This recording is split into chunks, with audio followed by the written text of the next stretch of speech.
तो इस कहानी की शुरुआत हुई थी जीहोन से, एक हारा हुआ इंसान जिसके पास पैसे ना होने की वजह से उसकी फैमिली तक ने उसे छोड़ दिया था। जीहोन के पास अब अपनी बीमार मॉम के इलाज करवाने तक के पैसे नहीं थे। सर से पांव तक वो कर्ज में डूबा हुआ था। ऐसी सिचुएशन में जब उसके पास कोई रास्ता नहीं था, किसी ने उसे डेथ गेम खेलने का मशवरा दिया। लगभग 500 लोग ये डेथ गेम खेलने आए हुए थे। इस गेम में एक रोबोट थी, जो भी इंसान जरा से भी गलती करता था वो रोबोट उसे चुनकर मार देती थी। जीहोन ने अपनी जान बचाने के लिए, यहाँ सरवाइव करने के लिए एक बूढ़े कैंसर पेशेंट तक को धोखा देकर अपनी जान बचाई और आखिर ये गेम जीत कर यहाँ से निकल भी गया। लेकिन उसके दिल में जो दुख बैठ गया था वो 500 में से सिर्फ एक था जो ये गेम जीत के निकला था। बाकी सारे उस गेम के दौरान मारे गए। गेम को जीतने के बाद उसके हाथ बहुत पैसे लगे थे, लेकिन उसने इन पैसों को हाथ तक नहीं लगाया क्योंकि उसे रिग्रेट था इस चीज का कि उसकी वजह से सारे लोग मरे हैं। हालांकि ये उसने गेम प्लान नहीं की थी। फिर एक दिन एक अनजान आदमी उसे हॉस्पिटल में बुलाता है। जेहॉन ये देखकर हैरान परेशान कि ये वही गेम वाला बूढ़ा कैंसर पेशेंट था जो गेम में हार गया था, जिसे मार ही दिया गया होगा। लेकिन अब ये जिंदा सलामत उसके सामने था और इसके जरिए उसे घिनौनी सच्चाई ये पता चली कि लोग बस अपनी एंटरटेनमेंट के लिए यहाँ लोगों को मरवा देते थे। इस डेथ गेम में ये इंसान जो कैंसर पेशेंट था, इसकी लाइफ पे काफी बोर हो गई थी और अपनी लाइफ में थोड़ा मजा लाने के लिए इसने ये डेथ गेम बनाई थी। जीहोन को उस बूढ़े आदमी की बेरहमी पर बहुत गुस्सा आया और उसने ठान लिया कि वो इस गेम को बंद करवा कर रहेगा। इसके बाद हम मिले जुनहो से, एक पुलिस ऑफिसर जिसका भाई भाग चुका था पुलिस से कुछ फ्रॉड करके। अपने भाई को ढूंढते हुए जुनहो को उसके रूम से एक गेम वाला कार्ड मिला था। इन्वेस्टिगेशन करते हुए जुनहो जीहोन तक पहुंचा और उसे पता चला कि वो गेम में जाने वाला है और उसका पीछा करते हुए वो भी किसी तरह गेम में घुस गया। वो गेम में पार्टिसिपेट नहीं करने आया था, इसलिए उसने गेम के गार्ड्स में से एक गार्ड को मारकर उसका हुलिया ले लिया। वहाँ गेम में जाकर उसे इस गेम में होने वाले जुल्म का पता चला और उसने इस गेम के खिलाफ ही बहुत सारे सबूत इकट्ठे किए और इस आइलैंड से भागने में कामयाब भी हो गया। उसने सबूत सारे सेंड भी किए थे पुलिस को, लेकिन आइलैंड में सिग्नल न होने की वजह से जुनहो की कोई भी चीज पुलिस को रिसीव नहीं हुई। उस पे जुल्म ये कि जुनहो पकड़ा भी गया फ्रंटमैन के हाथों। फ्रंटमैन वो आदमी है जो इस गेम को खिलाता है और यहाँ हमें ये देखकर हैरानी हुई कि जुनहो का भाई ही असल में फ्रंटमैन था। उसने जुनहो को गोली मारने से पहले अपना चेहरा दिखाया और जुनहो को गोली मार दी, जिसके बाद उन्हें लगा कि जुनहो मर गया है और उन्होंने उठाकर जुनहो को पानी में फेंक दिया। और यहाँ पहले सीजन का रिकैप खत्म होता है। नेक्स्ट सीजन की कहानी यहीं से कंटिन्यू हो रही है। सबवे स्टेशन पे हम अब जीहोन को देख रहे हैं जो अपनी बेटी से मिलने के लिए जा रहा है। सबवे स्टेशन पे उतरते ही उसकी नजरें दो आदमियों पे रुक गई। उन दोनों में से एक आदमी वही आदमी था जिसने जीहोन को स्क्विड गेम का कार्ड दिया था। ये बात समझ गया कि अब ये लोग दोबारा एक नई गेम के लिए लोगों को इकट्ठा कर रहे हैं, लेकिन वो अब इन्हें इनके बुरे इरादों में कामयाब होने नहीं देगा। वो भागते हुए उस आदमी तक पहुंचने की कोशिश करता है, लेकिन उसने फिर भी थोड़ी देर कर दी थी। वो आदमी वहाँ से जा चुका था। जिन्होंने उस आदमी के हाथ से कार्ड ले लिया जिसको वो गेम वाला आदमी कार्ड देकर गया था और फौरन उस नंबर पे कॉल मिलाई। कॉल मिलाते ही वो फ्रंटमैन को धमकी देता है कि मैं तुम्हें तुम्हारे इरादों में कामयाब होने नहीं दूंगा, मैं इस मर्तबा इस गेम को चलने नहीं दूंगा। उसकी धमकियां सुनकर उल्टा फ्रंटमैन ही अब उसे धमकी देने लगा था। वो उससे कहता है जाओ तुम अपनी बेटी से मिलने जाओ, इन पंगों में ना ही पड़ो तो अच्छा है। ये सुनकर वो समझ गया कि फ्रंटमैन और उसके लोग आज भी किसी तरह उसके ऊपर नजर रखे हुए थे, लेकिन अब तक ये कैसे मुमकिन था। वो समझ गया कि जरूर उसकी बॉडी में कोई ट्रैकर लगा हुआ है। फौरन वॉशरूम में जाकर वो ट्रैकर अपनी बॉडी में ढूंढने लग जाता और उसे कान के नीचे अपनी बॉडी में लगा ट्रैकर मिल भी जाता है, जिसे उसने एक कटर से कट करके निकाल दिया। सीन कट हो गई। यहाँ हमने जुनहो को देखा जिसे लास्ट सीजन में फ्रंटमैन यानी उसके अपने ही भाई ने पानी में गिरा दिया था। पता चला कि उसे पानी से एक फिशरमैन ने रेस्क्यू कर लिया था और अब वो हॉस्पिटल में एडमिट था। काफी दिन गुजरने के बाद जुनहो को इस टाइम होश आया है। दूसरी तरफ जीहोन जिसने अपनी बॉडी से ट्रैकर निकाला है, ट्रैकर निकालने के बाद वो अंडरग्राउंड हो गया ताकि स्क्विड गेम वाले उसे ट्रैक न कर पाए, जिसके बाद लगभग 2 माह का वक्त सीजन में गुजार दिया गया और हमें जिन्हो को दिखाया गया जो अभी तक अपने भाई को ढूंढ रहा है और ट्रैफिक पुलिस में है। अपने भाई को ढूंढने के साथ साथ उसका दूसरा मिशन स्क्विड गेम को बंद करने का भी बन गया था, क्योंकि उसने भी देखा था कि कैसे स्क्विड गेम में बेदर्दी से लोगों को मार दिया जाता था। वो जब ये केस अपने सीनियर से डिस्कस करने लगा तो किसी ने उसकी बात नहीं मानी, क्योंकि जब जिन्हो ने उस गेम के बारे में सारे सबूत इन लोगों को उस आइलैंड से सेंड किए थे तो वो इन लोगों तक पहुंच ही नहीं पाए थे और ऐसे सबने मान लिया था कि जिनहू झूठ बोल रहा है। सीन के ठोकर हमें जीहोन को दिखाया गया जिसे अब फ्रंटमैन ने ट्रैक कर लिया था। फ्रंटमैन उसका दरवाजा नॉक करता है। डरते हुए जब जीहोन ने दरवाजा खोला तो फ्रंटमैन 2 कटे हुए सर उसके सामने लेके आया, जिनकी आंखें एकदम से खुल गई और यहाँ पर जीहोन की भी आंख खुल गई और हमें पता चला ये सिर्फ उसका एक सपना था। बेकर जैसे ही वो उठा उसके दरवाजे पे किसी ने नॉक किया। ये एक गैंगस्टर था जिससे पिछले सीजन में जीहोन ने बहुत सा कर्ज लिया हुआ था, लेकिन अब गैंगस्टर जीहोन के लिए ही काम करता था। अपने साथियों के साथ मिलकर सबवे स्टेशन पर उन लोगों को ढूंढने का जो स्क्विड गेम के लिए लोगों को मैन्युपुलेट करते हैं। अब वही टाइम आ चुका था जिस टाइम में 2 साल पहले जिन्हों को स्क्विड गेम में इंगेज किया गया था। इसीलिए अब वो गैंगस्टर को हर सबवे स्टेशन पर लड़कों को जगह जगह खड़े करने की ड्यूटी देता है, जिसके लिए उसने गैंगस्टर को 1 मिलियन यौन भी दिए थे और साथ ही ये वादा भी किया था कि अगर उन्होंने उस आदमी को किसी भी तरह ढूंढ निकाला जो स्क्विड गेम में लोगों को फंसाता रहा है और अब भी फंसा रहा है, तो जिन्हों इन्हें 1 बिलियन यौन इनाम के तौर पर भी देगा। इनाम की रकम सुनते ही गैंगस्टर का तो मुंह खुला का खुला रह गया। उसने अपने लड़कों को भी लालच दी कि जो भी उस आदमी को ढूंढेगा उसे इनाम की आधी अमाउंट मिल जाएगी। जिन्होंने ये लालच इसलिए दिया था ताकि सब लोग दिल लगाकर काम करें और अगर इस मर्तबा इन्हें वो आदमी ना मिला तो इन्हें पूरे 1 साल का और इंतजार करना पड़ जाएगा और इस 1 साल में उस गेम के जरिए बहुत से लोगों की मौत भी हो जाएगी। दूसरी तरफ जिन्हों भी स्क्विड गेम वाला आइलैंड ढूंढने की कोशिश में है। ये काम वो उसी फिशरमैन के साथ मिलकर कर रहा है जिसने उसकी जान बचाई थी। जहाँ से जिन्हों उस फिशरमैन को मिला था ये लोग उसके आसपास के सब आइलैंड देख चुके थे पर अभी तक स्क्विड गेम वाले आइलैंड तक नहीं पहुँच पाए थे। सीन कट होकर हमें गैंगस्टर को दिखाया जाता है जो अपनी एक नई टीम को ट्रेनिंग दे रहा है। उसने सबको बताया कि उन लोगों को सबवे स्टेशन पे एक ऐसे आदमी को ढूंढना है जो सूट पैंट पहने हुए होगा, हाथ में उसका पैसे से भरा ब्रीफकेस होगा और वो सबके साथ दार्जी गेम खेलेगा और उसके बाद उन्हें एक कार्ड देकर जाएगा। सब अपने काम पर लग जाते हैं और काफी दिन के सब्र के बाद 2 आदमियों को आखिर वो बंदा मिल भी जाता है। सबवे स्टेशन पर ही 2 लोगों के साथ दार्जी गेम खेलते हुए वो उसके लोकेशन अपने बॉस गैंगस्टर के साथ जिन्हों को भी भेज देते हैं और खुद भी उसका पीछा करना शुरू कर देते हैं, जो अब एक कन्वीनियंस स्टोर पर जाकर बहुत सारे ब्रेड्स और लकी ड्रॉ कार्ड्स खरीद कर भीख मांगने वाले लोगों के पास गया है। इन भीख मांगने वाले लोगों के सामने उसने 2 चॉइसेस रखी, एक ब्रेड और एक लकी ड्रॉ की। तकरीबन सभी लोगों ने लकी ड्रॉ चूज किया लेकिन कोई भी नहीं जीत पाया, जिसके बाद इस आदमी ने सारे ब्रेड जमीन पर रखकर उसके ऊपर चलने लग गया और लोगों से कहा ये खाना मैंने नहीं बल्कि तुमने वेस्ट किया है, तुम सबको पैसे जीतने की लालच थी। ये आदमी इस तरह सब लोगों का माइंड तैयार कर रहा था और जज कर रहा था कि कितने लोग लालची हैं ताकि अगली मर्तबा वो इन्हें गेम में फंसा सके। खैर दिखाया जाता है कि जीहोन के लोग जहाँ पर भी उसके पीछे हैं और वो उसकी ये नई लोकेशन जीहोन को सेंड कर देते हैं। जीहोन यहाँ आने के लिए तेजी से गाड़ी चला रहा होता है तो उसे पता नहीं चलता वो एक सिग्नल तोड़ देता है और ऐसे ट्रैफिक पुलिस उसे रोक लेती है।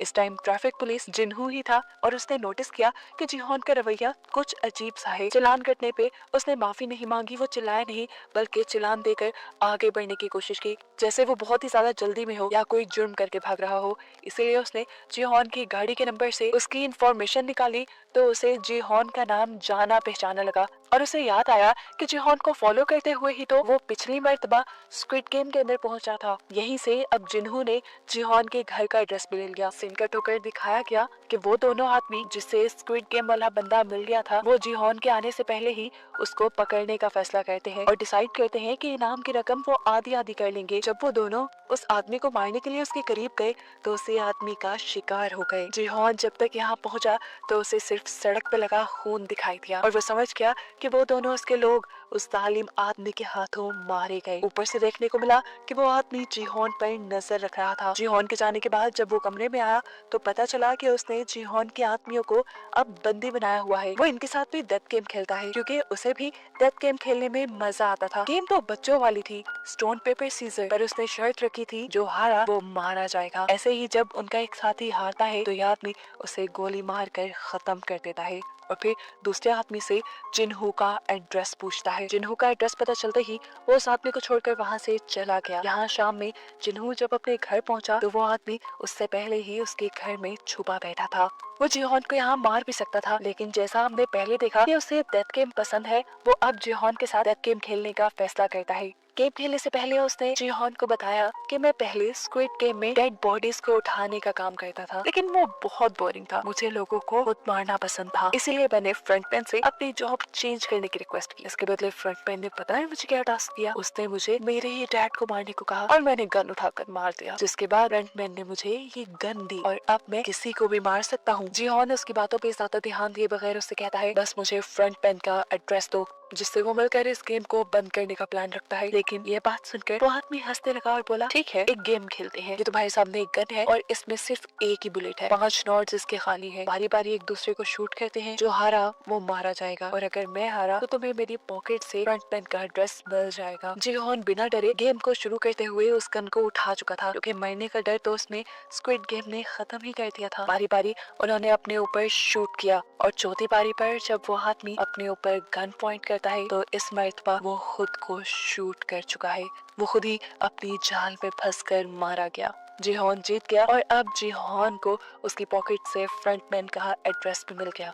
इससे पहले कि अभी वो इस एड्रेस का कुछ कहता, उसकी खराब किस्मत जिन्हू जो कि एक पुलिसमैन है जिसे दोपहर गाड़ी चलाते हुए उसके ऊपर शक हुआ था, वो उसके घर का पता चलाते हुए उसके घर तक पहुंच गया और घर पहुंचते ही उसे गन शूट होने की आवाज सुनाई दी, जिससे उसका शक सच में बदल गया कि जीहॉन एक क्रिमिनल है। फौरन वो दरवाजा तोड़कर अंदर आया। जीहॉन को एक किलर समझकर वो इसी टाइम उसका इनकाउंटर ही करने वाला था कि ठीक वक्त पर आकर उसे किसी आदमी ने रोक लिया। ये वही लड़का था जिसके साथ गेम खेलने के बाद ये स्क्विड गेम वाला मरा हुआ आदमी उसे अपने अड्डे पर बांध आया था। किस्मत अच्छी थी, वो बच बचाकर वहाँ से निकल आया जीहॉन को सारी सच्चाई बताने के लिए। लेकिन जब तक यहाँ पहुँचा, यहाँ का तो सारा माहौल ही बदल गया था। उसने जीहॉन की जान जिन्हू से बचाई और फिर जिन्हू को सारी सच्चाई बताई डेथ गेम वाली, कि कैसे इस मरे हुए आदमी ने उनके साथ भी डेथ गेम खेली और उसके एक साथी को, उसके बॉस को मार दिया। बात को आगे बढ़ाते हुए जीहॉन भी अब जिन्हू को स्क्विड गेम की सारी स्टोरी बताता है कि किस तरह इस गेम में सभी लोगों को मार दिया जाता है। उसने जिन्हू से कहा मैं बुरा नहीं हूँ, मैं बस उस गेम को रोकना चाहता हूँ ताकि और मासूमों की जान बच पाए।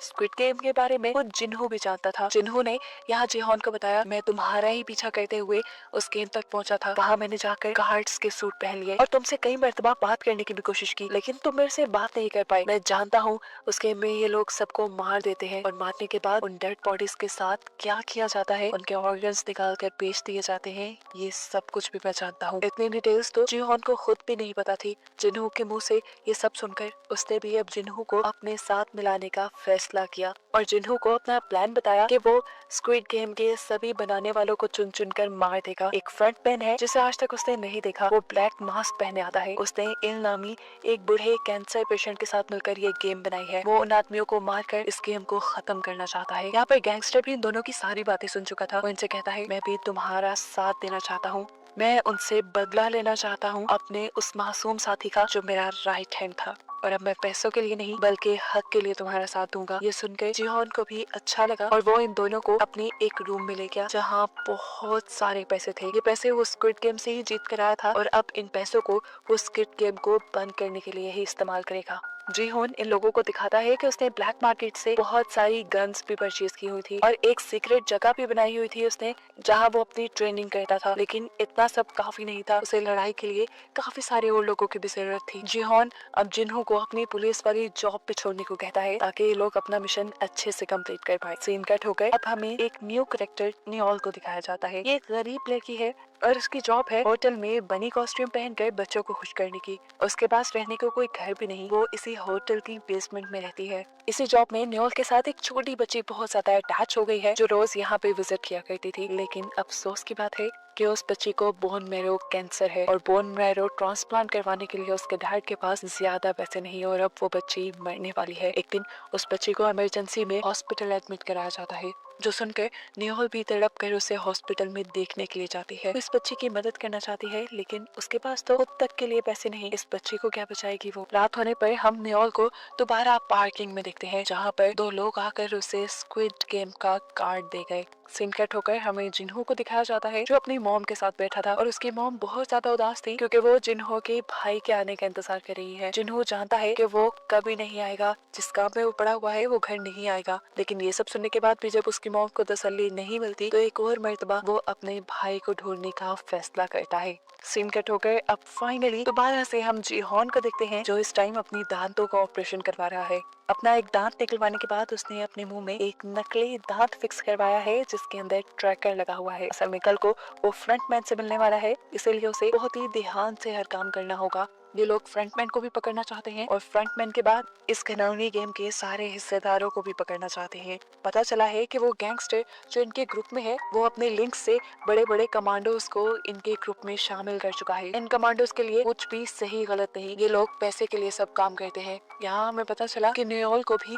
वो स्क्विड गेम वाले लेके जा रहे थे। न्यूयॉल उनके साथ चली जाती है, लेकिन देखने को मिला कि उसे गेमर के तौर पे नहीं बल्कि सिक्योरिटी गार्ड के तौर पे हायर किया गया था। अब जिन्हों फाइनली जीहॉन को लेकर उस एड्रेस पे आ गया है, जो उस आदमी की जेब से इन्हें फ्रंटमैन का मिला था। ये एक क्लब का एड्रेस था। जिन्हों अंदर जाने से मना कर देता है, क्योंकि उस आइलैंड पर फ्रंटमैन ने जिन्हों को देख लिया था और अंदर जाने पे वो पहचाना भी जा सकता है और इनका मिशन फेल भी हो सकता है। इन दोनों ने अब जिन्हों को छोड़कर अंदर जाने का फैसला किया कि लोग जैसे ही अंदर गए तो बाहर जिन्हों ने नोटिस किया कि दो गार्ड्स जो कि स्क्विड गेम वाले यूनिफॉर्म पहने हुए हैं, वो इस पार्टी के अंदर गए हैं और इससे वो समझ गया कि अभी तक फ्रंटमैन अंदर नहीं आया। शायद ये दोनों अंदर की सिक्योरिटी चेक करने के लिए आए हैं। अब यही बात कि फ्रंटमैन अंदर नहीं है जिन्हों अपने साथियों को बताना चाहता था, लेकिन अंदर जाने पर उसने देखा कि जीहॉन को फ्रंटमैन के लोग दूसरे दरवाजे से कहीं ले जा चुके हैं। जीहॉन के मुंह में लगे ट्रैकर की मदद से इन लोगों ने उस गाड़ी को ट्रैक कर लिया जिसके अंदर वो लोग जीहॉन को ले गए थे। जिन्हों और उसके बाकी साथी उस गाड़ी का पीछा करने लगे और सही वक्त देखकर वो उस गाड़ी पर हमला करके वहां से फ्रंटमैन को किडनैप करना चाहते थे, लेकिन फ्रंटमैन तो उस गाड़ी में था ही नहीं। इस गाड़ी में लगे हुए एक डिवाइस की मदद से फ्रंटमैन जीहॉन से बातें कर रहा था और ट्रैकर में आने वाली आवाजों से जिन्हों और उसके लोगों को लग रहा था कि फ्रंटमैन उसी गाड़ी में है। ये बात वो ठीक तरह से अपने साथियों को बता भी नहीं पाया कि गाड़ी के अंदर फ्रंटमैन नहीं है। वो कॉल के जरिए ही फ्रंटमैन से बात करते हुए उसे किसी तरह मनाने की कोशिश करता है कि तुम इस गेम को बंद कर दो, मासूमों की जानें लेना बंद करो। जिसपे फ्रंटमैन ने उसे कहा, मैं जबरदस्ती किसी को इस गेम में इन्वॉल्व नहीं करता, सब खुद पैसे की लालच में आते हैं। फ्रंटमैन ने बड़ी ढिठाई से बोला, मैं तो एक सोशल वर्क कर रहा हूँ। जो सुनकर अब जीहॉन को गुस्सा आ गया और उसने बोला, तुम्हारे काम को कैसे सोशल वर्क कहा जा सकता है? तुम तो लोगों की मजबूरियों का फायदा उठाकर उन्हें मार देते हो। जो सुनकर फ्रंटमैन हंसने लगा और बोला, अरे मेरी बात सुनो, जो लोग इस गेम खेलने के लिए मानते हैं वो पहले से ही लाइफ में हार चुके होते हैं इस दुनिया के लिए, बस वो किसी गन से ज्यादा नहीं। और बस मैं उस गन को खत्म कर रहा हूँ और उससे बाकी लोग एंटरटेन हो रहे हैं, इसमें बुराई क्या है? दूसरी तरफ इस गाड़ी से बाहर हमें दिखाया जाता है कि फ्रंटमैन के स्नाइपर जिन्हों और उसके सभी साथियों की गाड़ियां पंचर कर चुके थे ताकि वो लोग आगे उसे फॉलो ना कर पाए। इस चीज को जानते हुए जीहॉन भी इस गाड़ी से निकलने के लिए यहाँ ड्राइवर को शूट करने की कोशिश करता है, लेकिन उसे पता चला कि ये पूरी गाड़ी बुलेट प्रूफ है।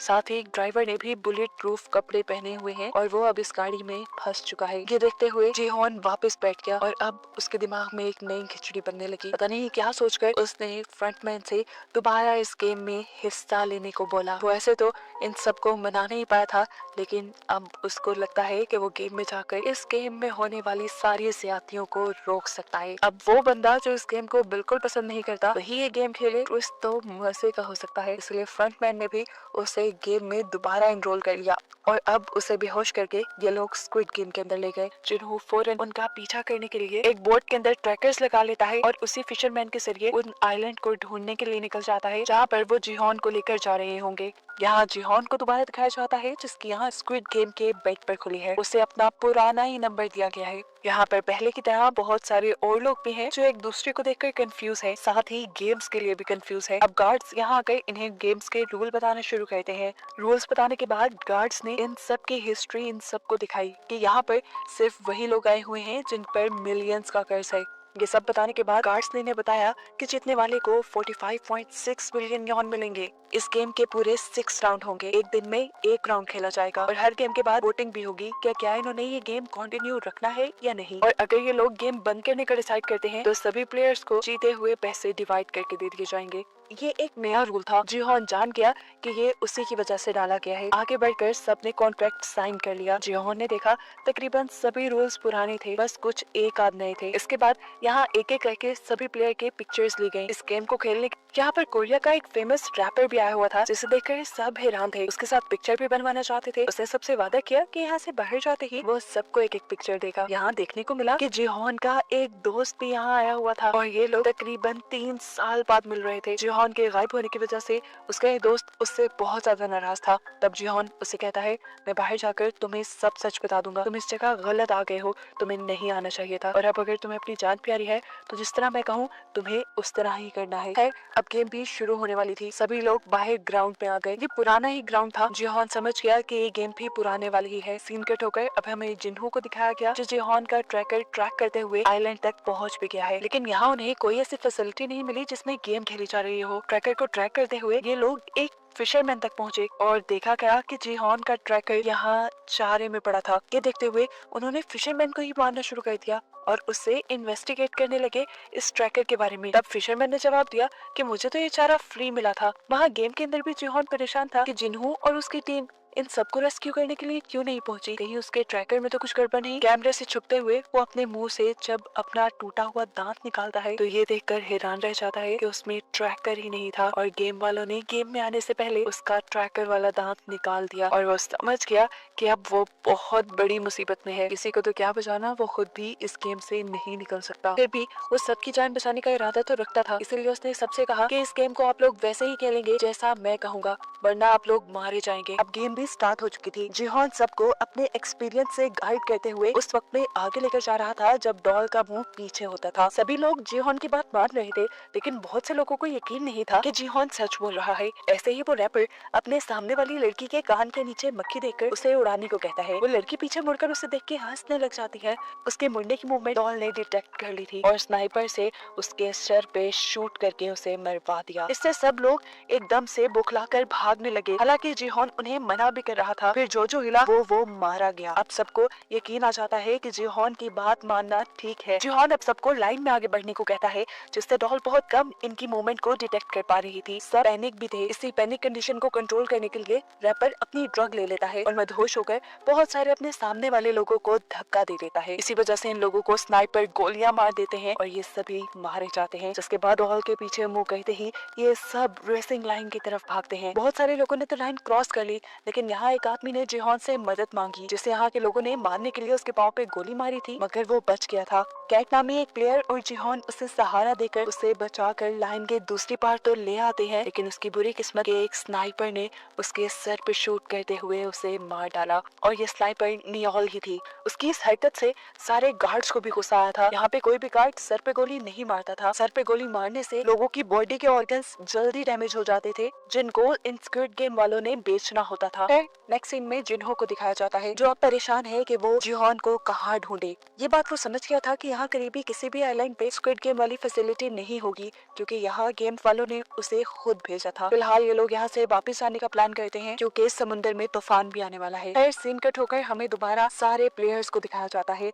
सारे प्लेयर्स बहुत ज्यादा घबराए हुए थे गेम में होने वाली मौत से। अब जैसे ही गार्ड्स इनके रूम में आते हैं, सब और भी ज्यादा डर जाते हैं और इनसे माफी मांगते हैं और कहते हैं प्लीज हमारी जान बख्श दो। लेकिन गार्ड्स उन्हें गेम के नए रूल बताने आए थे। गार्ड्स ने बताया कि 500 में से इस गेम के बाद सिर्फ 365 लोग बचे हैं। वो सबको ऊपर मनी बॉक्स में देखने को कहता है, जहाँ पे बहुत सारे पैसे गिरे थे। गार्ड बताते हैं कि अभी वोटिंग होगी और अगर सब लोग यहाँ से जाने का फैसला करेंगे तो ये पैसे सभी लोगों में डिवाइड हो जाएंगे। अब गार्ड्स ने इनकी जीती हुई अमाउंट उन्हें बताई। अगर वो अमाउंट सब में डिवाइड होती तो ये पैसे एक एक इंसान को बहुत कम मिलते और सभी लोगों का कर्जा उससे ज्यादा था। इसीलिए बहुत से लोगों ने गेम कंटिन्यू करने का डिसाइड किया। सबका फैसला बदलते देखकर जिहोन सबको समझाता है, अगर यहाँ रहे तो वैसे भी मारे जाएंगे, लालच नहीं करो, यहाँ से जाने के लिए वोट दो। जिहोन की ये बात सुनते हुए इन सबके पीछे बैठी हुई एक तांत्रिक, जो कि एक प्लेयर भी थी, वो बोलती है कि हमारी मौत जहाँ लिखी होगी वहीं पर आएगी, मौत से ना डरो। ये बात सुनने के बाद सभी लोगों ने वोटिंग स्टार्ट कर दी। जियोन सबसे पहले आगे बढ़ा और उसने गेम रोकने के लिए वोट किया। एक एक करके लोग आगे बढ़े और बहुत से लोग गेम को ना रोकने के लिए भी वोट कर रहे थे और ये देखकर जिहोन की जान निकल रही थी। आखिर ये वोटिंग टाई हो गई। आधे लोगों ने यहाँ से निकलने का और आधे लोगों ने यहाँ रुकने का फैसला किया। अब बस एक इंसान ऐसा था जिसके वोट पे ये सारा रिजल्ट था। और वो था नंबर 1। अब नंबर 1 प्लेयर आगे आया और उसने यहाँ गेम में रुकने का फैसला किया और सिर्फ एक बंदे की वजह से ये गेम कंटिन्यू हो गई। हमें देखने को मिला ये बंदा कोई और नहीं बल्कि इन्हू है, फ्रंटमैन, जो कि खुद यहाँ पर प्लेयर बन के अब आ चुका है। अब इसके बाद हमें मरे हुए लोगों के कॉफिन दिखाए जाते हैं, जिनमें से कुछ पर क्रॉस के निशान बने थे, जिसका मतलब था कि उन लोगों के इन्हें ऑर्गन्स निकालने हैं। और 2 आदमी जब ये काम कर रहे थे तब उनको सिर्फ एक ही डेड बॉडी के ऑर्गन्स ठीक मिले और उन्होंने अंदाजा लगाया कि एक सिक्योरिटी गार्ड जानबूझकर सर पे गोली मार रहा है, जिससे ऑर्गन जल्दी फेल हो जाते हैं। ऐसे उनका ये कारोबार तो बंद हो जाता, इसीलिए वो फौरन इस चीज की खबर फ्रंटमैन को देते हैं। अब सीन कट होकर हमें सभी प्लेयर्स को दिखाया जाता है, जिनमें जीहॉन तो बहुत ज्यादा परेशान है क्योंकि वो जानता है इस गेम में जो भी पार्ट लेता है वो मर जाता है। इसी सब के दौरान इन्हू बाकी सभी प्लेयर्स को लेकर उसके पास आया और उसने जीहॉन से कहा, देखो तुम पहले भी इस गेम में आ चुके हो, तुम एक्सपीरियंस्ड हो, तुम हमारी मदद कर सकते हो जिससे हम लोगों की जान भी बच जाए और हमें पैसे भी मिल जाएं। ये सुनने के बाद जीहॉन उन्हें बताता है कि पिछली मर्तबा हमने दूसरी गेम डलजूना गेम खेली थी, जिसमें शुगर कैंडी के अंदर से हमने शेप्स निकालनी थी। ट्रायंगल सबसे इजी शेप थी और अम्ब्रेला सबसे ज्यादा हार्ड। ये सुनकर इन्हू बोला, जिसने अम्ब्रेला चुना होगा वो तो सबसे बड़ा बेवकूफ होगा। उसकी ये बात सुनकर जीहॉन को याद आया कि पिछले सीजन में जीहॉन ने ही अम्ब्रेला चुना था। खैर सारा क्राउड यहाँ से चला गया और अकेले में इन्होंने जीहॉन से सवाल किया, तुम दोबारा इधर क्यों आए हो, तुम्हारे पास तो बहुत पैसा है। जीहॉन दुखी हुआ और बोला, वो पैसा मेरा नहीं बल्कि मरे हुए लोगों का था और ऐसे ही अब भी जो हम पैसे जीतेंगे वो भी मरे हुए लोगों के होंगे। इन्हों से कहता है, तुम ज्यादा नहीं सोचो। उसकी ये बात सुनकर जीहॉन उसी पे भड़क गया और बोला, तुम चाहते तो इस गेम को रोक सकते थे, तुमने ये गेम क्यों नहीं रोकी। इन्होंने जवाब दिया, क्योंकि यहाँ पे बहुत से लोग गेम खेल कर पैसे कमाना चाहते हैं, सबका कर्ज उन पैसों से ज्यादा था जो हमने कल जीते थे। उनकी बहस खत्म करवाते हुए जीहॉन का दोस्त उससे कहता है, अच्छा ठीक है, अब हमें एक नई स्ट्रेटेजी प्लान करनी चाहिए अगली गेम्स के लिए, ताकि हम ज्यादा लोगों की जान बचा सकें। दूसरी तरफ हम देखते हैं कि एक और जगह बहस चल रही थी। यहाँ पे एक जैक नाम का यूट्यूबर था, साथ ही साथ वो डिजिटल करेंसी को भी डील करता था और उसके इस काम में बहुत से लोगों की इन्वेस्टमेंट थी, जिसमें वो रैपर थॉमस भी था। लेकिन डाउनफॉल आने की वजह से सारे के सारे पैसे डूब गए, इसीलिए वो ये गेम खेलने आया हुआ था। थॉमस और उसका दूसरा साथी उसे मारने लग जाते हैं, ये कहते हुए कि तुम्हें हमारे पैसे वापस देने पड़ेंगे। जीहॉन और उसका दोस्त इस लड़ाई को रुकवाते हैं। इसके बाद सभी अपने अपने बिस्तर पे चले गए। बेड पे लेटने के बाद इन्होंने जीहॉन से माफी मांगी उसके गलत बिहेवियर के लिए और बताया कि गेम में रुकना उसके लिए इसलिए जरूरी था क्योंकि उसकी वाइफ को लिवर कैंसर था, उसको लिवर ट्रांसप्लांट की भी जरूरत थी और जब उसने लिवर ट्रांसप्लांट के लिए बहुत सारे पैसे इकट्ठे किए, कर्ज लिया, तो उसके डिपार्टमेंट वालों को लगा कि उसने करप्शन की है, जिसकी वजह से उसकी जॉब भी चली गई और अब उस पे बहुत बड़ा कर्ज भी है। वो ऐसे बिना पैसे लिए यहाँ से नहीं जा सकता। उसको इमोशनल हुआ देखकर जीहॉन भी उसकी मजबूरी समझ गया और उसने भी ठान लिया कि अगले गेम में वो सबका साथ देगा। सीन कट हो गए, हमें दिखाया गया कि अब यहाँ के नए फ्रंटमैन के सामने नोयोल को बुलाया गया है क्योंकि वो लोगों के सर में गोली मार रही थी। जब फ्रंटमैन उससे वजह पूछता है तो वो बताती है कि पुराने फ्रंटमैन ने मुझसे यही डील की थी कि यहाँ पर बेकार लोगों को मारना है। मैं सर में गोली इसलिए मारती हूँ कि उनके अंदर जान होती है। जिस पर वो आदमी बताता है कि तुमने आइंदा सर पे गोली नहीं मारनी, देखो हम उनके ऑर्गन्स निकालते हैं और उनके ऑर्गन्स कई लोगों की जान भी बचा सकते हैं, तो याद रखना आइंदा तुमने गोली नहीं मारनी, वरना बेचने के लिए हमारे पास तुम्हारे भी ऑर्गन्स हैं और मैं जानता हूँ तुम अपनी बेटी को वापस पाने के लिए जिंदा रहना चाहती हो। यहाँ इनकी बातों से हमें नयोल की जिंदगी के बारे में भी पता चलता है कि वो कोरियन मिलिट्री में थी, लेकिन एक जंग में जब वो हिस्सा लेने गई तो पीछे से उसकी बेटी गुम हो गई और आज तक वो अपनी बेटी को ढूंढ रही है। सीन कट होकर अब हम जुनहो को देखते हैं जो अपने ऑफिस में आकर कमिश्नर से मदद मांग रहा है ये सारी कहानी बताते हुए, लेकिन उसके पास कोई सबूत नहीं, इसलिए कमिश्नर उसे कहते हैं, तुम जानते हो ना सबूतों के बगैर हम किसी भी चीज पे एक्शन नहीं ले सकते और तुम्हारी कहानी यकीन के काबिल भी नहीं, मुझे लगता है कि तुम्हारी दिमागी हालत खराब होने लगी है। ये कहते हुए कमिश्नर वहाँ से उठकर चले जाते हैं और पता चलता है कि जिन्हो ने अपने हाथ से अपनी जॉब भी खो दी, लेकिन जिन्हो अभी भी हार मानना नहीं चाहता था, इसलिए उसने अपनी पुरानी टीम को दोबारा यूनाइट किया स्क्विड गेम वाला आइलैंड ढूंढने के लिए। सीन कट होकर अब हमें दोबारा गेम का सीन दिखाया गया जहाँ पे अब वो डलजन गेम स्टार्ट हो गई थी। जीहॉन के कहने पर सबने ट्रायंगल चुना था, लेकिन जैसे ही सबने बॉक्स खोला तो एक ट्रायंगल के अंदर छोटे छोटे कई ट्रायंगल्स थे। ये देखकर सभी डर गए और जीहॉन पे चिल्लाने लगे। जीहॉन भी डर गया और तब उसकी आंख खुल गई और हमें पता चला ये सिर्फ उसका बुरा सपना था। खैर अब सब उठ भी चुके थे, दूसरे गेम का टाइम भी हो गया था। इन्हें अब एक नए ग्राउंड में लेके आया जाता है जहाँ कर जीहॉन हैरान परेशान था क्योंकि ये गेम पहले उसने नहीं खेली थी। जब बाकी सब लोग आके जीहॉन से इस गेम के बारे में पूछते हैं तो वो बताता है ये कोई नई गेम है और मुझे इसके बारे में नहीं पता। ये सुनकर सब उस पर भड़क गए। इससे पहले कि ये सब लोग उसे मारना शुरू कर देते, इन्हों दरमियान में आ जाता है और ये लड़ाई रुकवा देता है। यहाँ पर अब इन्हें 5-5 लोगों की टीम बनाने को कहा गया था। डैनी जो कि प्रेग्नेंट थी और जैक की गर्लफ्रेंड थी, जैक उसके पास आकर उसे कहता है कि तुम मेरी टीम में आ जाओ, लेकिन डैनी इनकार कर देती है क्योंकि अब उसे जैक के साथ नहीं रहना था। वो अब जीहॉन की टीम के पास गई और उसने उनसे कहा, प्लीज आप लोग मुझे अपनी टीम में ले लें, मैं प्रेग्नेंट हूँ और मुझे कोई और अपनी टीम में नहीं ले रहा। ये लोग मान जाते हैं और इन सब की एक टीम बन जाती है। अब हमें दूसरी टीम को दिखाया गया जिसमें कैट, मैडी और दो माँ बेटा पार्क और ग्योंग थे और तभी जबरदस्ती तांत्रिक आकर इनके ग्रुप में शामिल हो गई। टीम्स बनाने के बाद इन सबको बताया गया कि सारी टीम के पाँव बांध दिए जाएंगे और इन्हें एक गोल सर्कल में एक साथ घूमना होगा। 5 मीटर के बाद एक गेम होगी जिस गेम को खेलते हुए इन्हें आगे बढ़ना है और एक दिए हुए टाइम के अंदर इन्हें अपना सर्कल कंप्लीट भी करना है। गेम्स के नाम सुनते ही इन सब लोगों ने आपस में कोऑर्डिनेट किया और जो जिस गेम में अच्छा था उसे वो खेलने की जिम्मेदारी दी। खैर गेम स्टार्ट हो जाती है और पहली 2 टीम्स को एक साथ खेलने के लिए दिया जाता है। पहली टीम डाची को बहुत अच्छे से खेलती है और तेजी से आगे बढ़ती है, लेकिन वो स्टोन को स्टोन से मारने में कामयाब नहीं हुए। स्टोन उनका आगे गिर गया था। एक साथ जब ये लोग उसे लेने के लिए आगे बढ़े तो गिर गए। टाइम काफी वेस्ट हो रहा था। खैर वो इस राउंड को भी पार करके आगे बढ़ गए। अगला गेम था इन्हें लट्टू को घुमाना, जो पहली मर्तबा में तो इनका एक टीम मेंबर नहीं कर पाया, लेकिन अगली मर्तबा में उसने ठीक से कर लिया। जबकि दूसरी टीम वो तो अभी अपनी पहले ही राउंड में फंसी हुई थी। फिर वक्त खत्म हो गया और दूसरी टीम को गोलियां मारकर स्क्विड गेम वालों ने मार दिया और वो टीम जिसने काफी सारे राउंड पूरे कर लिए थे वो भी अपना टाइम पे सर्कल कंप्लीट नहीं कर पाई थी और ऐसे उन्हें भी गोलियां मारकर मार दिया गया। ये देखकर सभी बहुत ज्यादा डर गए, घबरा गए। यहाँ पर अब सब लोगों की लाशें उठाई जा रही थी। एक बंदा अभी जिंदा था, मरा नहीं था।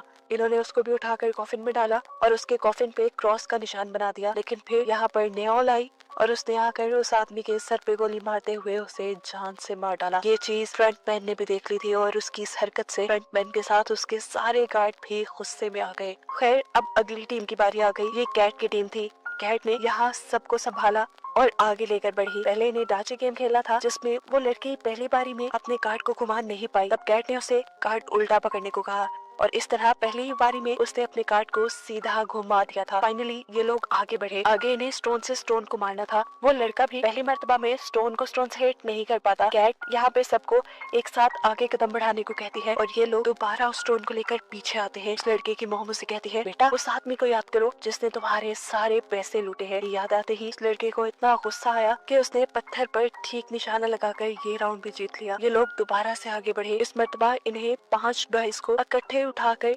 इकट्ठे कैच करना था। कौन ये काम पहली मर्तबा में नहीं कर पाई और इस वक्त उसके बेटे ने उसे हौसला दिया और उसे कहा, तुम उस लड़की को याद करो जिसकी वजह से डैड तुम्हें छोड़ गए थे। ये सोचते ही उसने भी गुस्से में 5 डाइस को उछाल कर कैच कर लिया और जल्द ही ये लोग ये राउंड भी कंप्लीट करके आगे बढ़ गए। अगली बारी तांत्रिक की थी। उसे लट्टू घुमाना था लेकिन वो ये काम नहीं कर पा रही थी। पहली मर्तबा दूसरी मर्तबा जब ये काम नहीं कर पाती तो वो रोने लग जाती है और कहती है, हम सब बस अब मर जाएंगे। उसका हौसला टूटते देखकर कैट उसे जोर जोर से थप्पड़ लगाती है और लट्टू उसकी आंख के करीब करते हुए कहती है, अगर तुमने ये नहीं किया तो मैं तुम्हें मार दूंगी। वो लड़की अब कैट से डर गई और उसने तेजी से लट्टू को बनाकर घुमाया और फाइनली ये लोग ये राउंड भी जीत गए। अगले राउंड में इन्हें पॉम पॉम को पाँव से उछालना था और ये काम करना था कैट ने। कैट ने सबका मुंह दूसरी तरफ करवाया और बड़ी ही आसानी से पॉम पॉम को 5 मरतबा उछाल कर ये लोग आगे बढ़े और फाइनली टाइम से पहले ही इन्होंने अपना पूरा सर्कल कंप्लीट कर लिया। उनकी इस जीत से सब लोग इस तरह खुश थे जैसे सब लोग जीत गए हों, लेकिन दूसरी वाली टीम जो वक्त पे अपना सर्कल कंप्लीट नहीं कर पाई उन्हें गोलियों से भूनकर मार दिया गया। फिर इसी तरह गेम चलती रही। कोई टीम जीती तो कोई हारी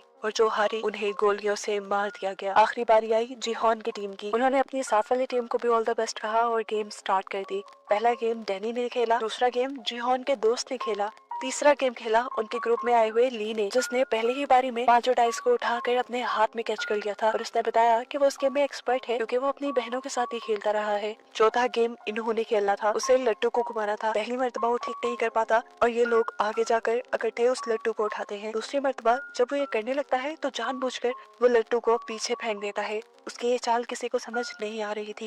ये लोग पीछे से लट्टू को लेकर आए और अब इन्होंने ऐसा ड्रामा किया कि जैसे वो अपने हारने से बहुत ज्यादा परेशान है, वो अपने आप को मारने लगा। तो जीहॉन ने उसे समझाया कि देखो तुम याद करो कि बचपन में तुम ये कैसे घुमाते थे, और इस मर्तबा इन्होंने लट्टू को ठीक से घुमा दिया। अगली बारी जीहॉन की थी। उसे पम पम को 5 मर्तबा पाँव से हिट करना था। 4 मर्तबा तो उसने आसानी से कर लिया, लेकिन 5वीं मर्तबा पम पम आगे की तरफ बढ़ा। इससे पहले कि वो जमीन से टकरा जाता इन्होंने जीहॉन का पाँव आगे करके ये गेम जितवा दी और वो लोग वक्त से पहले जीतकर बहुत खुश हुए, लेकिन उनके साथ वाली टीम वो वक्त से पहले या वक्त पर वो काम नहीं कर पाई और इस तरह वो टीम मारी गई। ये देखकर जिहोन को काफी दुख हुआ है। वो अपने रूम में वापस आ गए, जहाँ बहुत से लोग उन्हें जिंदा देखकर इसलिए नाराज थे क्योंकि उन्हें लग रहा था कि अब जीते हुए पैसे डिवाइड हो जाएंगे। इसी दौरान गार्ड्स भी रूम में आ गए।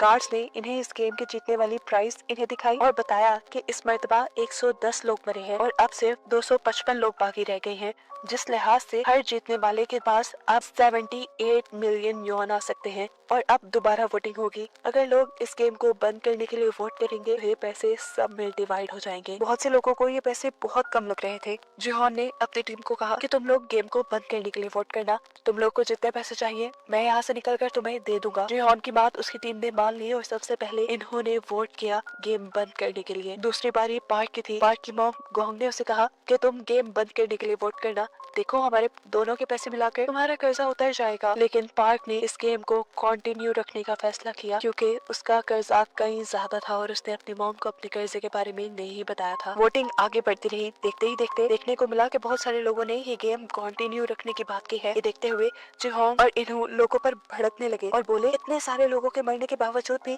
आप लोगों को ये गेम कंटिन्यू रखनी है। तब एक अंकल बोले, तुम क्या जानो, हमारे ऊपर बहुत सारा कर्जा है, हमें पैसे लेकर ही यहाँ से निकलना है। ऐसे ही एक दूसरा लड़का बोला, मैं अगर बाहर गया तो वैसे भी मर जाऊंगा, तो बेहतर नहीं है कि यहाँ रहकर पैसे कमा लूं या फिर यहीं पर मर जाऊं। उनकी बातों का जिहोन के पास कोई जवाब नहीं था। वोटिंग खत्म हो गई। आखिरी वोट जिहोन को ही देना था। उसने गेम बंद करने के लिए तो वोट दिया, लेकिन उसके वोट का कोई फायदा नहीं था क्योंकि ज्यादा लोग इस गेम को कंटिन्यू रखना चाहते थे। वोटिंग खत्म होने के बाद पार्क ने देखा कि गोंग यानी उसकी मॉम उससे नाराज है। उसने जाके अपनी मॉम को मनाना शुरू किया और बताया, मेरे ऊपर बहुत ज्यादा कर्ज है और जिन लोगों से मैंने वो कर्ज लिया है वो इतने खतरनाक है कि अगर मैंने उनके पैसे वापस ना किए तो वो मेरे सारे और कर्ज निकाल कर बेच देंगे। उसकी ये बात सुनकर गोंग ने उसे माफ कर दिया और यहाँ पार्क ने भी उसे प्रॉमिस किया कि अगले मरतबा मैं गेम को बंद करने के लिए ही वोट करूंगा। यहाँ हमने जिहोन के दोस्त जैंग को देखा। उसने भी इस गेम को कंटिन्यू रखने के लिए वोट किया था और उसकी इस हरकत से जिहोन बिल्कुल टूट चुका था। जिहोन ने अपनी टीम को वादा भी किया था कि वो उन्हें सारे पैसे दे देगा। तब जैंग ने उससे माफी मांगी और बोला, मैंने एक आदमी के बहुत सारे पैसे लुटाने हैं, मुझे यहाँ से पैसे लेकर ही जाना था, लेकिन मैं वादा करता हूँ कि अगले गेम के बाद मैं भी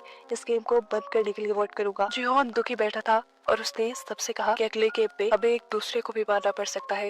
ये बात सुनकर सभी दुखी हो गए। खैर इन लोगों के पास अब खाना कुछ एक्स्ट्रा था जो उन्होंने डैनी को दे दिया क्योंकि डैनी प्रेग्नेंट थी और उसे ज्यादा खाना खाने की जरूरत थी। सीन कट होकर हमें बाथरूम में जैक और थैनोस यानी रैपर को दिखाया गया। वो रैपर अभी भी जैक को घेरे खड़ा था और उसने उसे कहा कि तुम मेरे कर्जई हो, इस तरह तुम मेरे गुलाम हुए, तुम यहाँ से मुझे पैसे जीत कर देकर जाओगे। ये सुनकर जैक ने उसे कहा कि तुम्हारे पैसे डूबने में मेरी कोई गलती नहीं, तुमने मेरे कहने पे शेयर जरूर खरीदे थे, लेकिन जब मैंने तुम्हें बताया कि अब इन्हें बेचने का टाइम है तो तुमने तब लालच में वो नहीं बेचे और तुमने अब सारे पैसे खुद डुबाए हैं, इसमें मेरा कोई कसूर नहीं। लेकिन वो रैपर उसकी कोई बात मानने को तैयार नहीं था। वो उसे कहता है, जो भी है तुम पैसे जीतो और मुझे वापस करो। ये सुनकर जैक हंसने लगा और बोला, अगर मैं वो पैसे जीत भी गया तो शायद तुम मर चुके होगे। ये बात सुनकर उस रैपर को इतना ज्यादा गुस्सा आ गया कि वो जैक की गर्दन पकड़कर उसे मारने लगा, पर सही वक्त पर जिहोन की टीम ने आकर इस लड़ाई को रोक दिया। खैर ये लोग वापस रूम में आ गए और यहाँ आकर जिहोन ने सबसे कहा कि हमें बारी बारी उठकर पहरा देना होगा क्योंकि पैसों के लिए मैंने देखा है लोग खुद जानवर बन जाते हैं और अपने दूसरे ही टीम मेंबर्स को मार देते हैं ताकि प्राइज मनी उनको मिल जाए। रात में हम देखते हैं कि जिहोन ने काफी देर पहरा,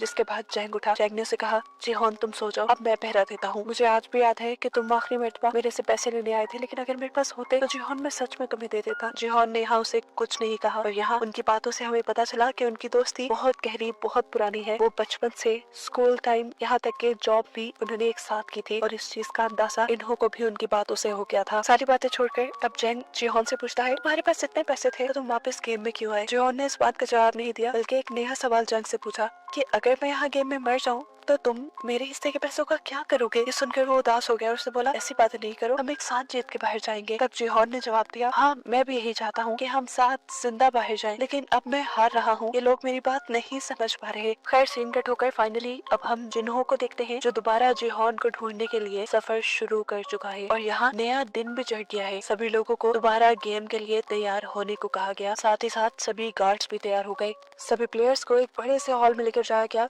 जहाँ पर एक स्टेज घूम रहा था। सभी को उस पर खड़ा होना था स्टेज के घूमने पर इन्हें एक नंबर दिया जाएगा। उतने नंबर की टीम बनाकर इन्हें यहाँ के किसी भी रूम में जाकर उस रूम को लॉक करना है, जिसके बाद बचे हुए लोगों को मार दिया जाएगा और अगर रूम में दिए गए नंबर से ज्यादा या कम लोग हुए तो उन्हें भी मार दिया जाएगा। ये सुनकर सभी लोग अपनी स्ट्रेटेजी बनाने लगे कि उन्हें ये गेम कैसे खेलनी है। स्टेज पे घूमना शुरू हो गया और इन्हें 10 का नंबर दिया गया। 30 सेकंड में इन्हें 10 लोगों की टीम बनाकर किसी रूम में जाना था। जिहोन की टीम और कैट की टीम जल्दी से एक रूम में चली गई और उन्होंने जाकर वो दरवाजा लॉक कर लिया। जल्दी से 30 सेकंड गुजर गए और जो भी लोग बाहर खड़े हुए थे उन्हें गार्ड्स ने गोलियों से भून दिया और ये देखकर जिहोन बहुत ज्यादा दुखी हुआ। उनके रूम में इस टाइम तांत्रिक बिखरी थी जिसने उन सबको बोला कि तुम सब मेरी वजह से जिंदा हो। ये कहते ही सबने मुड़कर उसकी तरफ देखा। जिहोन ने भी। जिहोन को देखकर वो बोली, तुम अगर अभी तक जिंदा हो समझो यहाँ बहुत बड़ा कुछ होने वाला है। कोई भी उसकी बातों पे ज्यादा ध्यान नहीं दे रहा था। अगले राउंड के लिए ये लोग दोबारा स्टेज पे आ गए। स्टेज घूमा और इन्हें अगला नंबर मिला 4 का। सभी लोगों ने जल्दी जल्दी अपनी टीम तोड़ी और कमरों की तरफ आ गए। कैट की टीम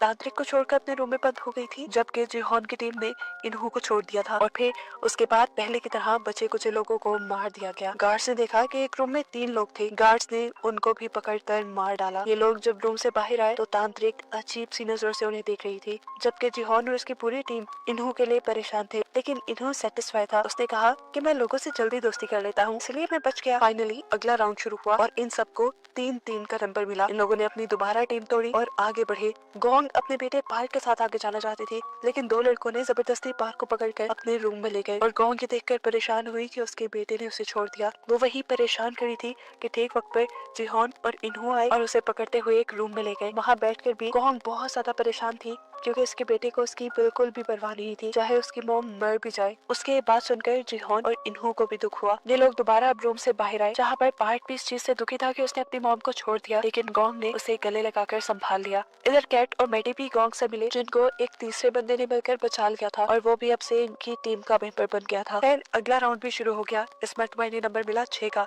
ये लोग अब दोबारा टीम बनाने लगे। मैडी और कैट की टीम जिहोन की टीम से डैडी को लेकर एक रूम की तरफ बढ़ी, लेकिन गलती से मैडी को धक्का देने पर वो पीछे रह गई। सब लोग परेशान हो गए, लेकिन तभी जल्दी से सामने से जैक आकर इनके रूम में घुसकर इनका रूम लॉक कर लेता है और बाहर मैडी रह जाती है, जिसे गोली लगकर वो इनकी आंखों के सामने मारी गई। कैट उसके मरने से बहुत दुखी थी क्योंकि गेम में आते ही पहले उसकी दोस्त मैडी बनी थी। वो उसके मरने का गुस्सा जैक के ऊपर निकालने लग जाती है, लेकिन तब जैक उनसे कहता है कि अगर मैं सही वक्त पर आकर तुम्हारा रूम लॉक ना करता तो तुम सब के सब मारे जाते। मेरा एहसान मानो, मैंने तुम्हारी जान बचाई है, क्योंकि मैडी सही वक्त पर अंदर नहीं आ सकती थी। उसकी बात गलत भी नहीं थी, इसीलिए सबका गुस्सा ठंडा हो गया। खैर अब अगला राउंड स्टार्ट हो जाता है। इन्हों का ख्याल था कि अब गेम वाले 2-2 का नंबर चुनेंगे, क्योंकि यहाँ पर 50 कमरे हैं और ये लोग 126 लोग रह गए हैं। इन्हों के कहने के मुताबिक बाकी 2 का नंबर मिला। सब 2-2 की टीम बनाकर कमरों की तरफ भागने लगे। इन्हों और जैन जिस कमरे में गए वहाँ पर एक और बंदा आ गया। ये लोग 3 हो गए थे। अगर इन्हें गार्ड्स देख लेते तो मार देते। तब इन्होंने अपनी जान बचाने के लिए उस तीसरे आदमी की गर्दन पकड़कर उसे मार दिया, जो देखकर जैंग भी घबरा गया। वो जान गया था कि इन्हू बहुत ज्यादा खतरनाक है। गेम अब खत्म हो चुकी थी। ये लोग वापस अपने रूम में आ गए, जबकि दिखाया गया कि मरे हुए लोगों को कॉफिन के अंदर डाला जा रहा था। जो लोग पूरी तरह मर चुके थे, जिनके ऑर्गन नहीं निकाले जा सकते थे, उनको जला दिया गया और बाकी लोगों के ऑर्गन्स निकाले गए। सीन कट हो गए। अब हमें जिन्हू को बोट पे दिखाया गया, जो ड्रोन की मदद से सही आइलैंड को ढूंढने की कोशिश कर रहे हैं। यहाँ पर फिशरमैन उससे कहता है कि अब हम बस उन आइलैंड्स को ढूंढेंगे जिनको हमने पहले नहीं ढूंढा। उसके बाद जिन्हू मान जाता है और ये लोग ड्रोन के जरिए एक ऐसे आइलैंड को देखते हैं जिसपे एक छोटा सा गेट था। जिन्हू समझ गया कि जरूर इस गेट के नीचे ही वो फैसिलिटी होगी। उसने फौरन अपने आदमियों को वहाँ भेजा और आदमियों ने जाकर जैसे ही वो कैबिन वहाँ खोला तो एक बहुत बड़ा ब्लास्ट हुआ, जिसमें उसकी बहुत सारी टीम मारी गई। इस चीज ने उसे बहुत बड़ा धचका दिया था। वो जान गया था कि ये सिस्टम सारा गेम वालों ने ही लगाया होगा ताकि लोग डिस्ट्रैक्ट होकर मारे जाएं। सिंगल पर दोबारा हमें गेम का सीन दिखाया जाता है,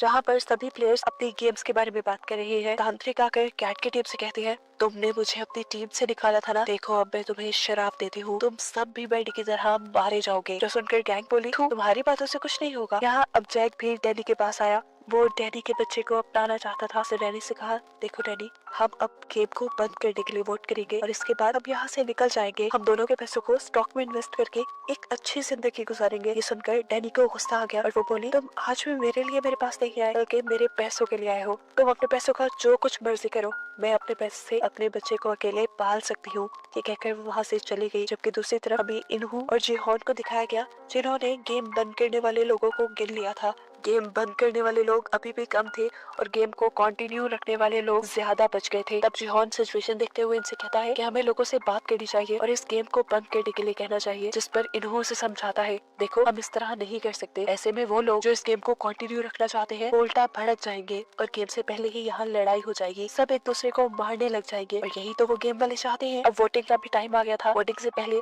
गार्ड्स ने आकर इन सब लोगों को बताया कि अब बचे हुए लोग सिर्फ 100 रह गए हैं और अगर 100 के 100 लोग यहाँ से निकलने का डिसाइड करते हैं तो हर एक को 365 मिलियन यॉन मिलेंगे, जो सबके लिए तकरीबन काफी थे। वोटिंग स्टार्ट हो गई।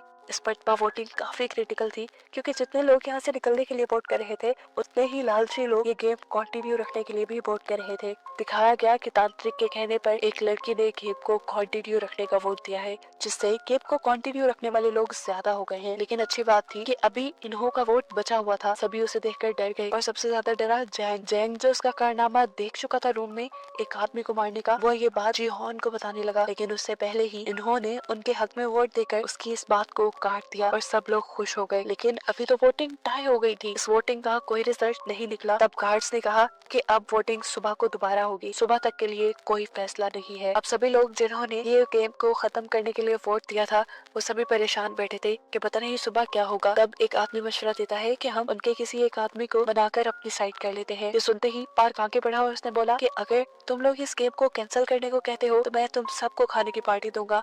लेकिन उसके बाद से सामने वाली टीम भड़क गई। सामने वाली टीम के अंकल बोले, अगर तुम सब मर गए, देखो हमें तो ज्यादा पैसे मिलेंगे। और यहाँ पर अब ली नाम का लड़का खड़े होकर कहता है, और अगर गेम बंद ना हुई तो देखना तुम सब लोग मर जाओगे। बहस बढ़ते बढ़ते इनकी लड़ाई तक आ गई। ये सब लोग अपनी लाइन में आ गए। उनकी ये बहस देखते हुए जिहोन ने नोटिस किया कि आज इन सबको खाने के साथ फॉग भी दी गई थी कि अगर लड़ाई हो तो इसे हथियारों के तौर पे यूज किया जा सके। सीन कट होकर हमें वॉशरूम में दिखाया गया कि वो रैपर एक आदमी को डरा धमका रहा है क्योंकि उसने गेम बंद करने के लिए वोट किया है, जबकि रैपर ने उसे गेम को कंटिन्यू रखने को वोट देने को कहा था। ये देखकर जैक सामने आया और उसने रैपर से कहा कि तुम किसी को भी धमका नहीं सकते वोटिंग के लिए। इन सब के दरमियान बहस इतनी बढ़ गई कि लड़ाई की तरफ चली गई। जैक इस लड़ाई से बचना चाह रहा था लेकिन रैपर ने उसको ओवर पावर कर दिया और उसका गला दबाकर उसे मारने ही वाला था कि उस वक्त पे जैक को ना चाहते हुए भी रैपर के ऊपर फॉग से हमला करके उसे मारना पड़ा। उसने फॉग रैपर के गले में धंसा दिया था जिससे उसकी वहीं पे मौत हो गई। रैपर के मरने के बाद दिखाया गया कि सिर्फ जैक और रैपर के दरमियान में ही नहीं बल्कि यहाँ सभी लोगों के दरमियान में लड़ाई चल रही थी और वॉशरूम के बाहर गार्ड्स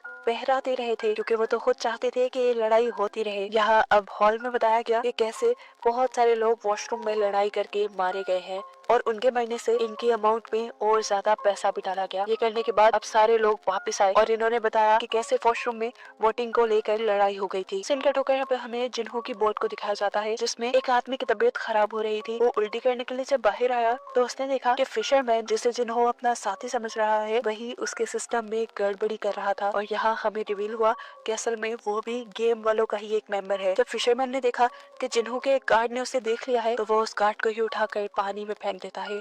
इतनी ही देर में जिन्हों भी शोर सुनकर बाहर आया तो ये फिशरमैन बहाना बनाने लगा, असल में यहाँ की सब चीजें खुली थी, मैं तो उसे देखने के लिए यहाँ आया हूँ।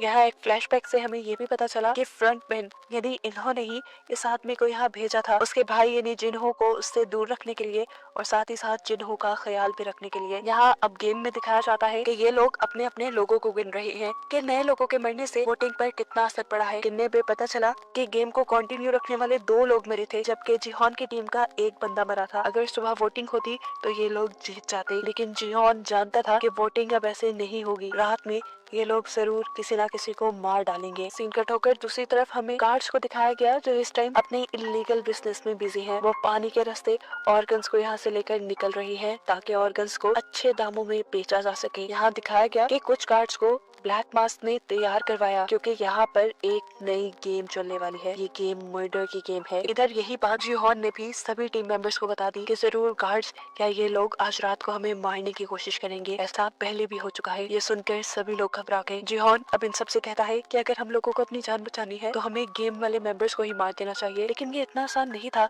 तब जिहोन बोला, अगर हम चाहे तो कर सकते हैं। ऊपर वाले फ्लोर्स में वो अथॉरिटीज रहती है, हम गार्ड्स को मारकर उनकी गन से लेंगे और जाकर अथॉरिटीज को मार देंगे ताकि ये गेम ही बंद हो जाए। इन्हों बोला, ये बहुत खतरनाक रास्ता है, ऐसे में हमारे भी बहुत से लोग मारे जाएंगे। जिस पर जिहोन बोला, हमारे लोगों के मरने के कम चांसेस हैं क्योंकि गेम वालों को अंदाजा भी नहीं है कि हम उनकी अथॉरिटीज के ऊपर हमला करने वाले हैं। ये सुनकर इन्हों अजीब सी नजरों से उसे देखकर बोला, हाँ सच में उन्हें अंदाजा नहीं है। फिर सीन कट हुआ और हमें आधी रात का सीन दिखाया गया। जिहोन और उसके बहुत सारे साथी बेड्स के नीचे छुप गए थे क्योंकि वो जानते थे कि अब जो लड़ाई होने वाली है उसमें बहुत से लोग मारे जाएंगे। उनकी टीम के ज्यादा लोग इसलिए छुप गए ताकि वो नजरों में ना आए और उनको कोई मार ना पाए। सुबह वोटिंग होने पर वही लोग, जियोन ये भी जानता था कि गार्ड्स ज्यादा लोगों को मारना नहीं चाहते क्योंकि अगर ज्यादा लोग मर गए तो उनकी गेम में मजा ही नहीं रहेगा। इसलिए जब गेम को कंटिन्यू रखने वाली टीम ने जिहोन की टीम पर हमला किया और कुछ ही लोगों को मारा तो फौरन ही गार्ड्स भी आ गए इस लड़ाई को रोकने के लिए। गार्ड्स अब यहाँ गिरे हुए लोगों को चेक करने लगे कि क्या वो मर गए हैं। इन्हीं लोगों में जिंदा जिहोन की टीम भी छुपी हुई थी जो एकदम से गार्ड्स को पकड़कर उनकी गन्स छीनने में कामयाब हो जाते हैं। असल में ये उनका प्लान था कि लड़ाई होने के बाद वो इस तरह मरने का ड्रामा करेंगे और गार्ड्स जब उनके करीब आएंगे तो वो गन्स छीन लेंगे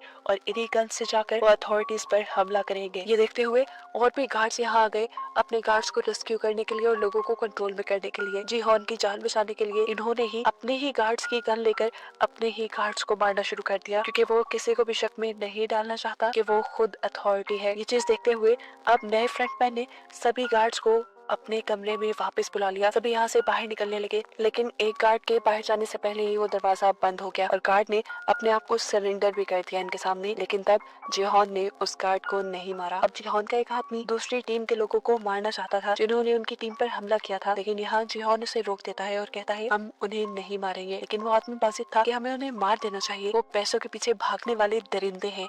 तब जिहोन बोला, देखो अगर हमने उन्हें मार दिया तो हम में और उनमें कोई फर्क नहीं रहेगा। वैसे भी हमने ये हथियार इन लोगों को मारने के लिए नहीं लिए, हमने ये हथियार लिए हैं उन लोगों को मारने के लिए जिन्होंने ये घिनौनी गेम बनाई है और जोर से चला रहे हैं। खैर अब जंग का टाइम शुरू हो चुका था, इन्हें आगे बढ़ना था। जैंग ने इन सबको समझाया, देखो हमें अभी लड़ना पड़ेगा, क्या पता इसके बाद हमें मौका मिले या ना मिले। बहुत से लोग आगे बढ़े। पार्क भी इस जंग में उनका साथ देना चाहता था लेकिन गोंग ने उसे रोक लिया। बहुत से लोग अब जंग के लिए आगे बढ़े। इन्होंने गार्ड्स की गन्स ले ली और कैट ने उन सबको गन्स चलाना सिखाई क्योंकि वो पहले मिलिट्री का मेंबर थी। यहाँ अब तैयार होने के बाद जिहोन ने उस गार्ड का मास्क उतारा और देखा कि वो तो एक छोटा सा बच्चा था। ये देखने के बाद अब उसने कहा कि चलो हमें अपने बॉस के पास लेकर चलो। ये गार्ड अब उनको रास्ता बताने लगा। जैसे ही ये लोग बाहर निकले तो बहुत सारे गार्ड्स ने इन्हें देखकर इनके ऊपर हमला शुरू कर दिया और इन्होंने भी जवाब में फायरिंग की और यहाँ पर जंग का एक बहुत ही जबरदस्त माहौल बन गया। बहुत सारे गार्ड्स जैसे इनकी गोलियों से मर रहे थे तो ये भी गार्ड्स की गोलियों से बच रहे थे। यहाँ पर कैट ने एक जबरदस्त काम किया, यहाँ के सारे सीसीटीवी कैमरास को गोलियां मार के तोड़ दिया जिससे कोई उनके ऊपर नजर न रख पाए।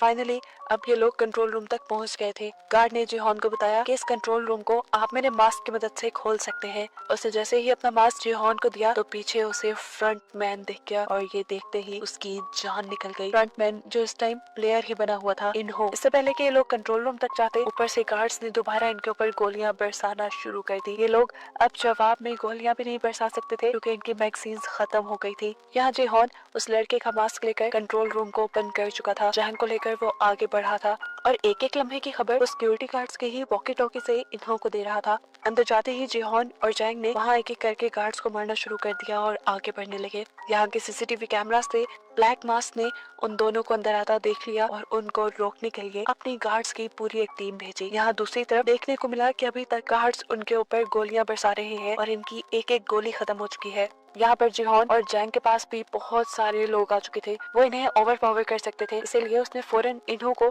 अंदर आने को कहा। लेकिन इन्होंने बताया कि मेरे पास गोलियां नहीं है। उसने कहा जाओ पहले कमरे से मैगजीन्स लेकर आओ गार्ड्स के पास जो एक्स्ट्रा होती हैं। जिहोन के कहने पर अब उसे ये काम करना पड़ा। अब इन्हों के आने में तो देर थी जिहोन को बचाव के लिए दोबारा गोलियों की जरूरत थी। तब जैंग ने उसे कवर दिया। वो ऊपर से गार्ड्स को मारता रहा और जितने गार्ड्स को इन लोगों ने यहाँ मारा था, जिहोन उनके पास जाकर उनके मैगजीन ले आया। यहाँ देखने को मिला कि ली वापस हॉल में आ चुका था। उसने यहाँ पर मौजूद गार्ड्स की मैगजीन इकट्ठी करना शुरू कर दी और पार्क ने भी इस काम में उसकी मदद की। दूसरी तरफ हमें दिखाया गया जब इन्हों को ये फील हुआ कि जिहोन दोबारा कहीं से मैगजीन लेकर उनके गार्ड्स को मारता जा रहा है, तो सिचुएशन खराब देखकर वो जिहोन के पास आया और जिहोन को डिस्ट्रैक्ट करने के लिए वो बोला, मैंने बाहर एक नक्शा देखा था, मुझे लगता है कि कंट्रोल रूम तक जाने का पीछे से भी एक रास्ता है, मैं वहाँ जाकर तुम्हें कवर देता हूँ, तुम वहाँ से कंट्रोल रूम तक जाओ। जिहोन उसकी बात मान गया और उसके बहकावे में आते हुए उसे अपनी आखिरी मैगजीन भी जिहोन ने दे दी। यहाँ दिखाया गया कि ली जैसे ही वहाँ से बाहर निकला मैगजीन्स को ऊपर ले जाने के लिए, तो गोलियों की आवाज ने उसे बुरी तरह डरा दिया। वॉकी टॉकी से कैट उसे ऊपर की तरफ बुला रही थी, लेकिन वो वॉकी टॉकी को अब नीचे फेंक देता है क्योंकि ऊपर जाने का उसके अंदर हौसला नहीं। ये सुनकर कैट उसे गालियां देती है और खुद मैगजीन्स लेने के लिए नीचे आने का फैसला करती है। अब दोबारा हमें इन्हों को दिखाया गया जो पीछे रास्ते में तो चला गया था, लेकिन अब उसे एक नया कवर लेना था। उसने वॉकी टॉकी से ऐसे एक्टिंग करके जिहोन को मैसेज दिया कि जैसे वो गार्ड के हमले में घायल हो गया हो। उसने यहाँ पर एक जख्मी आदमी की आवाज भी जिहोन को सुनाई, जिससे जिहोन को सच में लगा कि वो बहुत ज्यादा जख्मी है और फिर इन्होंने उस सामने वाले आदमी को भी गोली मारकर मार दिया। ये सब वॉकी टॉकी से जिहोन सुन रहा था और अब जिहोन को ऐसे लगा जैसे इन्हों मारा गया हो और इस चीज से वो बहुत ज्यादा दुखी हो गया। वो तो इन्हों को अपना दोस्त समझ रहा था, ये नहीं जानता था कि इन्हों ही सबसे बड़ा गद्दार है। अंदर कैट जो अब मैगजीन्स लेकर बाहर की तरफ बढ़ रही थी, उनके रूम में भी बहुत सारे गार्ड्स आ गए। कैट ने पहले इन्हीं को मारने का फैसला किया, लेकिन गैंग ने उसे रोक दिया और कहा कि तुम इन्हें नहीं मारो। पता नहीं क्यों कैट ने उसकी बात मान ली। कैट के सही वक्त पर बाहर ना पहुंचने की वजह से सब लोग अब सरेंडर करने की पोजीशन पे आ गए, क्योंकि वहाँ गार्ड्स की तादाद ज्यादा हो गई थी और वो लोग लड़ भी नहीं सकते थे। इसी तरह गार्ड्स ने सामने आकर यहाँ एक एक करके सबको मार दिया। सीन कट होकर हमें दिखाया गया कि जिहोन और जैंग ने भी सरेंडर कर दिया था क्योंकि उनके पास भी गोलियां खत्म हो गई थी। और तब उनके सामने आया फ्रंट मैन, यानी खुद ही इन्हों, जो उससे पूछता है, जिहोन तुम्हें तो दोबारा यहाँ आके काफी मजा आया होगा है ना, लेकिन तुमने जो यहाँ किया वो अच्छा नहीं किया